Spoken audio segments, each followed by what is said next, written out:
மனதில் எழும் குறை. வடுகப்பட்டி என்ற ஊரில் சந்தோஷம் என்ற இளைஞன் இருந்தான். அவனுக்கு திருமணம் நடந்தது. பின் நகரத்தில் வேலையும் கிடைத்தது. தன் மனைவியுடன் நகரத்தில் தங்கி வேலை பார்த்தான். வேலைக்கு சென்றுவிட்டு வீட்டுக்கு வந்தான். எல்லோரும் நம்மை பார்த்து பொறாமைப்படுகின்றனர். யாரும் என்னுடன் பேசுவது இல்லை என்று குறை சொன்னாள் மனைவி. நீ இப்பொழுதுதான் இங்கே வந்திருக்கிறாய். நாளாக நாளாக எல்லாம் சரியாகிவிடும் என்றான் அவன். அடுத்த நாள் அவன் வேலை முடித்துவிட்டு வந்தான். அக்கம் பக்கத்தில் உள்ளவர்கள் எல்லாம் நம்மை பற்றி பேசுகின்றனர்.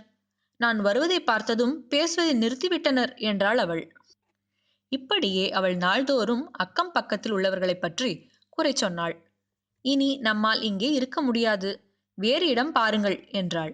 அச்சமயம் அவனுக்கு பெற்றோர்களிடமிருந்து ஒரு மடல் வந்தது.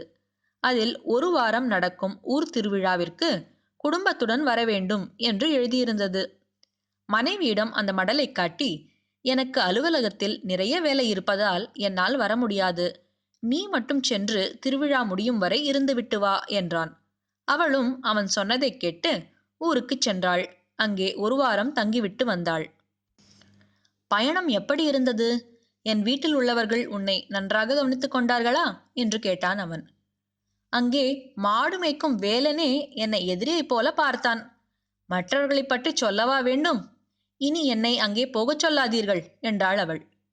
யாரை பார்த்தாலும் அவர்கள் தன்னை பார்ப்பதாகவும் தன்னை பற்றிதான் பேசுவதாகவும் நினைத்து கொண்டு அடுத்தவர்களை குறை கூறும் இயல்பு இவளுக்கு அதிகம் இருக்கிறது.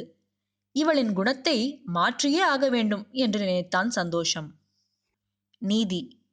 எப்பொழுதும் நல்லதையே நினைத்தல் வேண்டும்.